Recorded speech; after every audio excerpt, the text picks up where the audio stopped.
When it comes to a 7-seater family car, there actually aren't that many options on the market that offers you the whole package just the way that you want it. Right, guys? Yep. So this new Skoda Kodiaq here has everything that you need in terms of how much it costs, the practicality, the space, the technology, and in looks as well. Let's start with the design.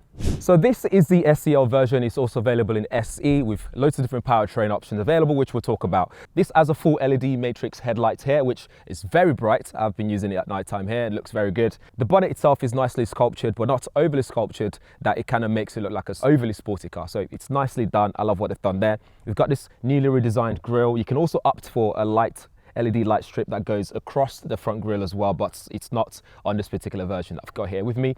We've got this new logo on the front as well, which is really nice. I love what they've done there. This paintwork is the racing blue metallic color, which actually pops, especially when the sun is shining like this in the UK at the moment. We also get proper side curtains here. They actually are functional on either side of the car because this car is very aerodynamically friendly. The drag coefficient is really good on this one. In fact, we had a look at this car when they first launched it back in Prague. So do check out that video, which I'll leave in the link in the description area, because it talks a lot more about the car. And the one in that video is actually the Sportline version, which will come out later on in the year. Let's have a look at the side. Starting from the front of the car, we have this short overhang. We have this squared off wheel arch as well. Makes it look a bit rugged with this black sort of rubber plastic cladding on here. And we have 19-inch alloy on the SEL version. On the SC, you come as standard with 18-inch alloys, but you can also spec different designs as well if you wish to do so. We've got Hankook tires on these. And then we go further down again, we've got this cladding all around here. So if you were to hit something below that area, it's going to be protecting your door. So nothing fancy in terms of the door handle. It's just got a nice little curve, little dink in the side as well, which looks fantastic. I think it's just very basic, but at the same time purposeful. And then we'll move to the back as well. We got that squared off wheel arch again. The D pillar has a different color, which I'm not a massive fan of. I wish that was a different color, or just color coded in general. But what that does is give you like a sense of the car is slimmer towards the back of the car. We've got roof railing there as well, again making it extra practical. And then something that's cool in here is there's a ice scraper on the fuel cap door, so they've kept that in there nice and discreet. So come those snowy time of the year, you'll be able to scrape off those frost off your windscreen very easily. One thing that they've also done as well in true Skoda fashion is in this door we also get an umbrella built into the door as well. So cool features there, very Skoda-ish in terms of the design language and everything that they've done. They haven't alienated the current Kodiaq users in terms of how it looks. It still looks pretty much like a Kodiaq when you see this on the road in terms of the front grille and even the side profile and everything. So over on the back, we have a bit of a roof spoiler there on the back. We've got window wipers as well, which is good. We have LED tail lights as well, but we also get this light bar that goes across the back of the car, but this doesn't actually light up. It only connects the LED tail lights to each other just to make it a bit more symmetrical on the back. And we got the full Skoda lettering on the back with the new font as well. We got Kodiaq written on there. If you go for the plug-in hybrid version, which is the IV, you can get IV badge stuck on here as well, but you can also spec it so you don't have the IV badge written on there. Let's open up the boot as well. We have plenty of space in here. So I'm talking a huge space here. We'll leave all the numbers on the screen, but you can fold the seats down, for example. So this back seat here can go all the way flat when you push it all the way back down, and then those middle row there, you can also push those down as well while using little tab here.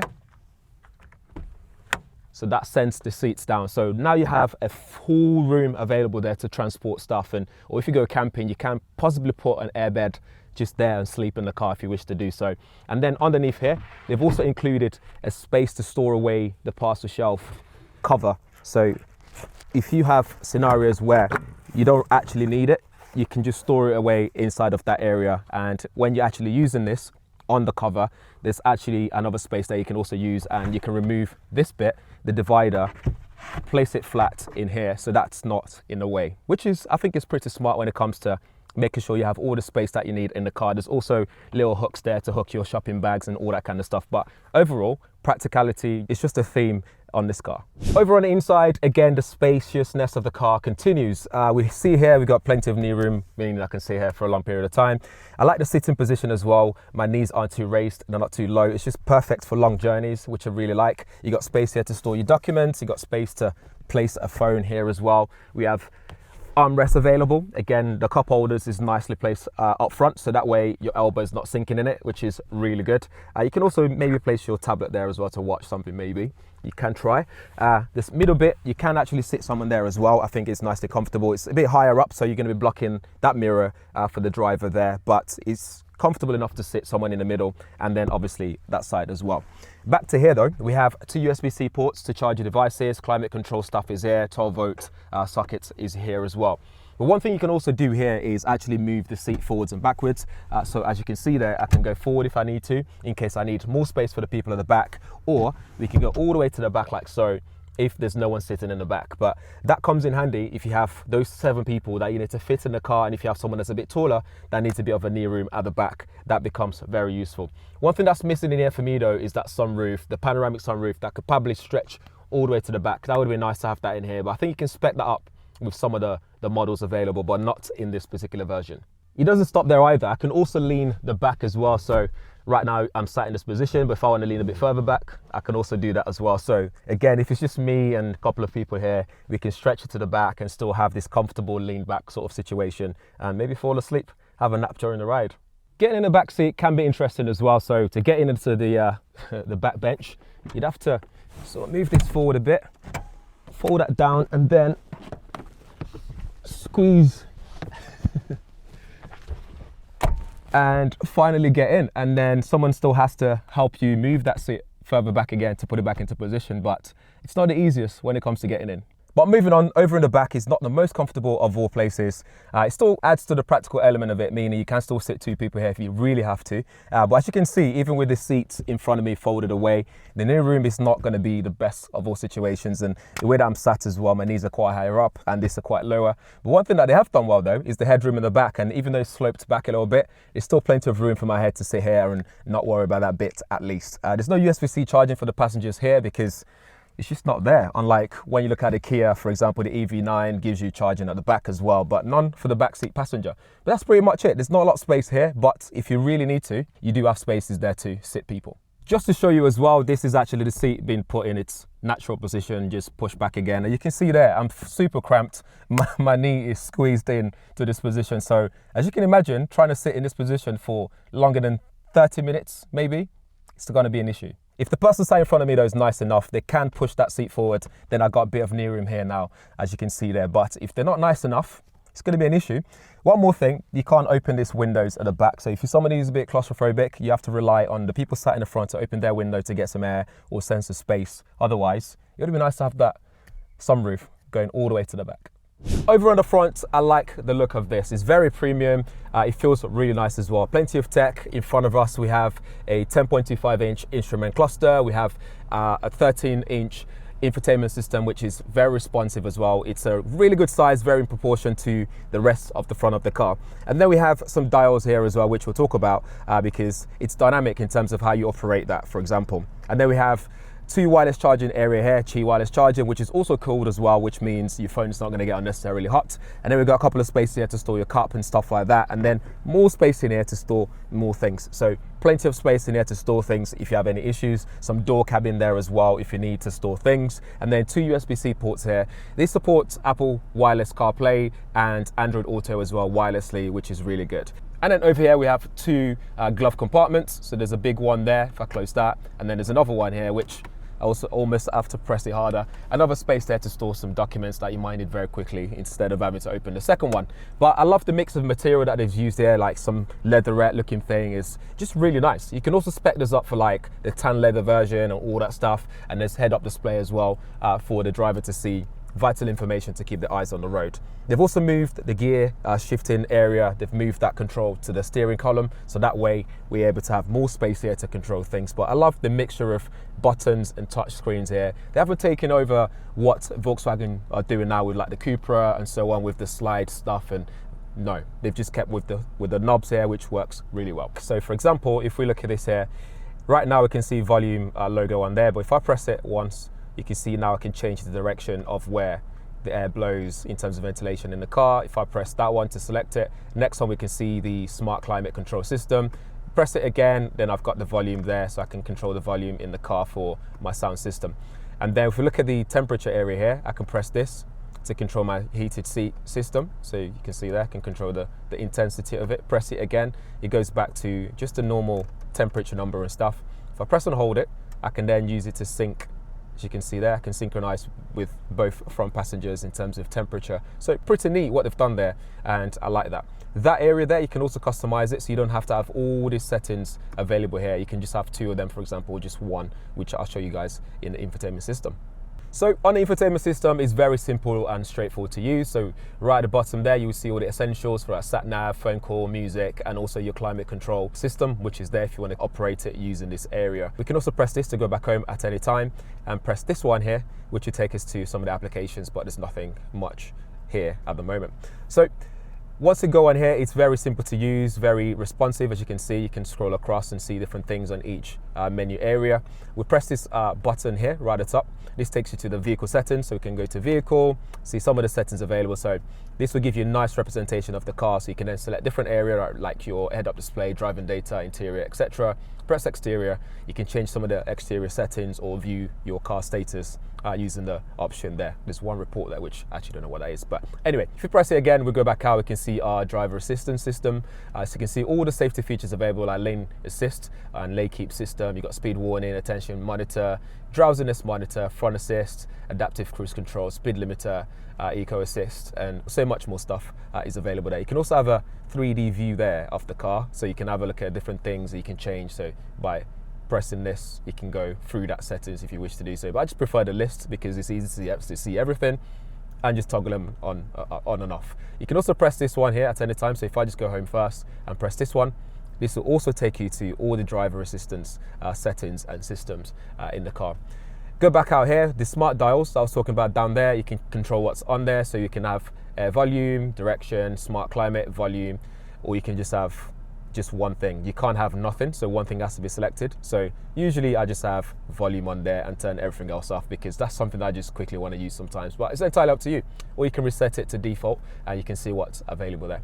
If we go back out, we've got sound system settings there, so you can change the bass, mid, treble. You can also opt for different packages in this car to have better sound system if you wish to do so. You can change the settings as well to suit your preference. Go back out to the main option here. We have things like background lighting, so you can again just change the interior lighting to suit your preference. Again, lots of colors available, which looks pretty cool. But that's pretty much it. Very simple, very straightforward, and easy to use.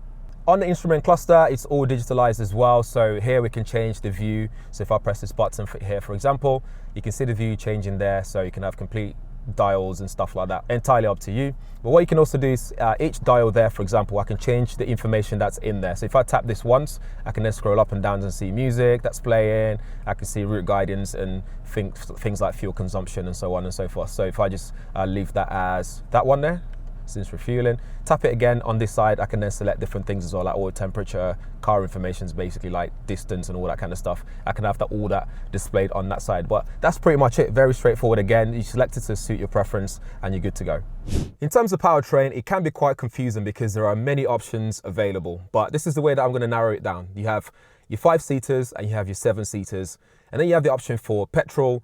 You have your plug-in hybrid and electrified versions, and then you got your TDI, which is the diesel. So if you went for the 1.5 TSI E-Tech, which is the 150 PS with DSG, in fact, they all have DSG. So starting for the top, like I said, 1.5 version, that will give you 7-speed automatic, 0 to 62, 9.7, 250 Newton meters of torque and 128 miles per hour in terms of the maximum speed. You then have the 1.5 TSI IV, which is 204 PS DSG, 0 to 62 in 8.4 seconds, 250 Newton meters of torque, 130 miles per hour top speed. And then you have another 5-seat, which is the diesel one, 150 PS, which will give you 0 to 62 9.6.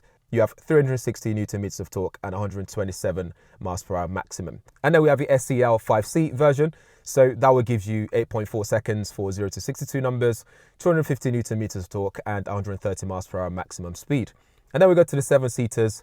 We have the same sort of configuration. So you have the 1.5, 2-litre TDI, 1.5 TSI E-Tech, 2-litre TDI, and then another 2-litre TDI with 193 PS, but that one is 4x4. Instead of me going through all this in detail one by one, I'm just going to leave a table on the screen so you can see all of them, which makes it super easier for you to select which one will suit your needs.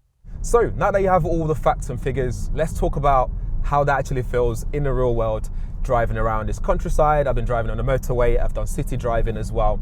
Some thoughts that I have on my driving experience so far are the fact that, okay, this doesn't deliver super speeds or anything like that. It's not something that will go off the line at higher speeds, but this isn't aimed at people that would drive like that. This is a family car at the end of the day. You want people to feel comfortable, you want a nice linear movement off the line and all that kind of stuff. So it feels very comfortable for everyone that sat in the car, and that's exactly what this car delivers. Top speed is there as well. If you need to go on the motorway, there's no issues at all. It builds up speed very easily. Even for a car that weighs more than 2 tons, it still feels very much capable in that area. When it comes to handling though, you get a lot of bounce in this car. It's very bouncy, for example, when you're going over speed bumps and stuff like that, which is not necessarily a bad thing when you're driving around town where there's like potholes everywhere and stuff like that. So do with that information what you will in that one. But when it comes to cornering though, this is where it comes into effect in terms of how it handles. So there's lots of lean, there's a lot of body roll when you go around cornering, so you can't carry too much speeds around corners, so you have to bear that in mind. But again, like I said though, this is not a car that's aimed at those people that want to be doing that kind of stuff in the car. It's a car that's built to be comfortable, you know, it still gives you enough power to be able to go around town, go on the motorway, wherever it is you want to go, it still gives you enough power to feel comfortable, and it's capable as well. Moving off the line is good as well, there's no issues at all. So I think which one you go for in terms of all the powertrains available depends on the kind of power that you want out of it and what kind of efficiency you want out of it. So regardless if you want which one you get though, they're all pretty much efficient. But if you want something that's even more efficient, you go for the plug-in hybrid version, which you can also charge very quickly. I think it supports 40 kilowatt fast charge, for example. But that will be suitable for people who can actually charge at home, because someone like me who probably can't plug in at home overnight or anything like that, that would be very useless, pretty much useless for me. So I'd go for something maybe diesel if I want something just a bit more efficient. But if I don't care about stuff like that, then absolutely I would get this petrol version, which does a really good job as well, to be honest. In terms of visibility, it's very good all around the pillars. There's no issues at all. The mirrors are very big, so you can see everything you need to see. These head mirrors really good as well, but if someone sat in that middle like we were demonstrating earlier who's tall, it's going to be blocking my vision, unfortunately, in that area. One of the things you can also do is spec DCC, which is your dynamic chassis system, but you can't, there's not specs in this one. With that, it just means you'll be able to have like sports mode selection and efficient mode and comfort mode, etc. You'll be able to select that in the car. In this particular version, it doesn't have DCC, but there is a paddle shift here which you can use to control things if you want to get a bit adventurous. One of the things I wasn't super keen on is the responsiveness of the acceleration. Sometimes it feels a little bit sluggish when you put your foot down to move off the line. So you feel it, it's almost like it's thinking about it, then it just goes, which can be quite jarring at times. So that's something to bear in mind. And also when you do put your foot down sometimes, the engine is quite loud. So for example, right now, it's building. It just sounds very loud. It sounds like I am caning that gearbox, and also it looks like the engine is doing a lot of work there just to keep up with my speed. But otherwise though, I think all around it's a really good drive experience. It's nicely comfortable, the steering wheel is nicely weighted as well. The turning circle is not the best, so you might have to do a few more turns when it comes to 3-point turns on the road. But apart from that, I think it's bravo. I think Skoda have literally knocked this one out of the park, and they've done a really good job at keeping to the true DNA of what the Kodiaq is all about, which is practicality, good performance, and all the tech in the car as well that allows you to have some fun and stuff like that. But over to you. Let me know what you think. If you have any questions, drop them in the comments below as well. Don't forget to check out the description area, because I will leave a link to when we did a walk around of this car when it first launched, which you'll be able to see the Sportline version that's on there, which will be coming out later on in the year. But yes, thanks for watching. Don't forget to subscribe. I'll see you in the next one.